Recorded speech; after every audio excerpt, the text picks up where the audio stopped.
Well, let's go into the period in 1963 when Hugh Downs came on the Today Show. What was your relationship with Hugh Downs when he came on during the early period of time? How did you work with him? When Hugh Downs came on the program, I was a writer. I wrote the introduction that presented Hugh that day. And the show at that time traveled a great deal. We loved to do that, and we went to many different countries. We went to Japan. We did the first satellite broadcast from Paris. We went to Spain, to Germany. It always seemed to be raining, and I used to tease Hugh because he'd get on the air when it was coming down in torrents and say, "There's a fine veil of mist today." And there were many different women who were on the Today Show. I was not one of them. I was doing my reporting, and I was writing.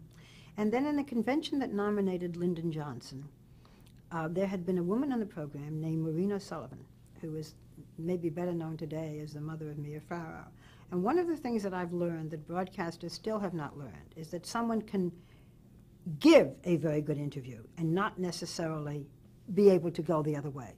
You know, I see it again and again on programs. "Oh, I saw so-and-so. She was wonderful when so-and-so interviewed her or him. Therefore, he or she would make a great host." It doesn't happen that way.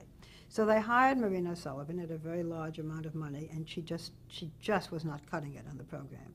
And when it came time for the convention nominated Lyndon Johnson, which was in Atlantic City, the ABC News executives felt that they had to let her go because she just couldn't cope with the kind of news questions. And they had a big contract, so they certainly were not about to go get another big star.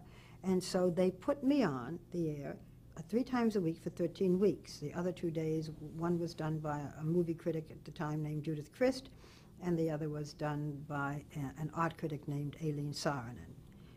They put me on for 13 weeks. It's not that I competed against them, but little by little they were no longer working on this program.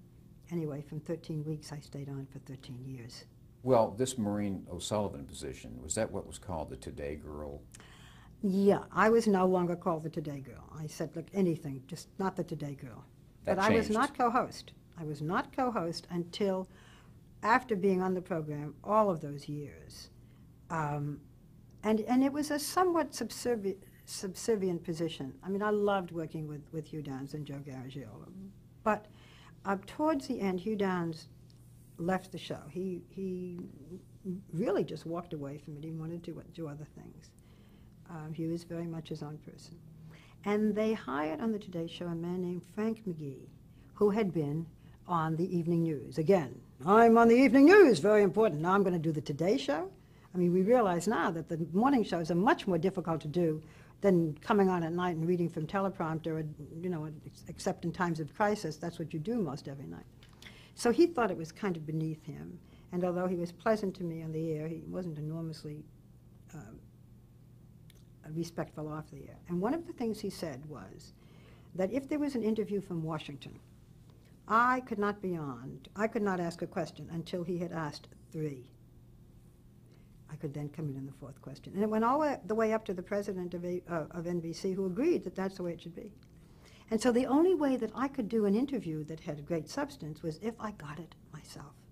And that's when I began to telephone and to write letters and so forth, because if I got it myself, I could do it outside of the studio, and then I could do it. And that's when I did Henry Kissinger, when he first really arrived in Washington. I did, I think, the first interview that he did. There was a man named Dean Rusk who had been our Secretary of State during the whole Vietnam War under Lyndon Johnson, and he watched the Today Show, was a big fan of mine. He wrote me a letter once saying, I can remember it to this day, if any NBC presidents give you a hard time, show them this letter and others like it and tell them to leave you alone. I have it on my wall at home, that's why I remember it. I did the first interview with him, and I remember he was no longer in office. It was a few days after he was out of office, and everybody wanted this interview. We did it in a hotel room in Washington. And after that, we had to go downstairs and hail a cab for him, a taxi. This man who had had limousines and bodyguards, and I thought, boy, you know, when the power is over, the power is over. But anyway, this continued with Frank McGee playing this kind of a role. And Frank McGee, unknown to until the very end, had cancer and worked until almost a week before he died. And then NBC sent out a release saying, we're looking for a new host for the Today Show.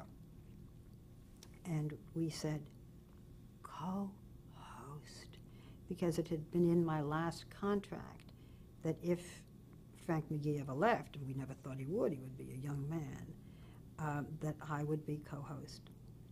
And that is how 2 years before I left the Today Show in 1974, I became the first co-host. And as I've said, ever since then, the women on the morning shows have been co-hosts. Well, let's go back a little bit in your role and how you changed that show, because you went from being a writer to going on the air, and you took the position that heretofore had been called the Today Girl. What role did you play in that change? Did they ask you to be the Today Girl? Did you? I don't remember anybody saying you're going to be the Today Girl, but remember, I wasn't a model, I wasn't beautiful, I didn't pronounce my R's that well, I wasn't an actress, I was none of the things that the Today Girl had been before. So it was sort of considered that I was still the Today reporter. And during those years, because I was able to write my own material, because I was able to go out and do interviews, there were barriers that I think I overcame. I don't take credit for paving the way. I even remember writing to the president of the news department and saying, we should do something on this new women's movement, and he wrote back, not enough interest, okay? Because that whole women's movement took place at that time. But because I just did not do the fashion shows, although I didn't mind it, or the celebrity interviews, because I also traveled a lot and did the kind of reporting of very serious stories. I went to China for the Today Show. I was the only woman from NBC that was sent there. I went with Richard Nixon. I went again, I think 2 years later, with Gerald Ford. I did interviews with presidential candidates. I went to the conventions, so that little by little people could see, here is a woman doing the same thing that the men are doing, and it's okay. Because there had been the feeling of women couldn't do the news, nobody would take them seriously.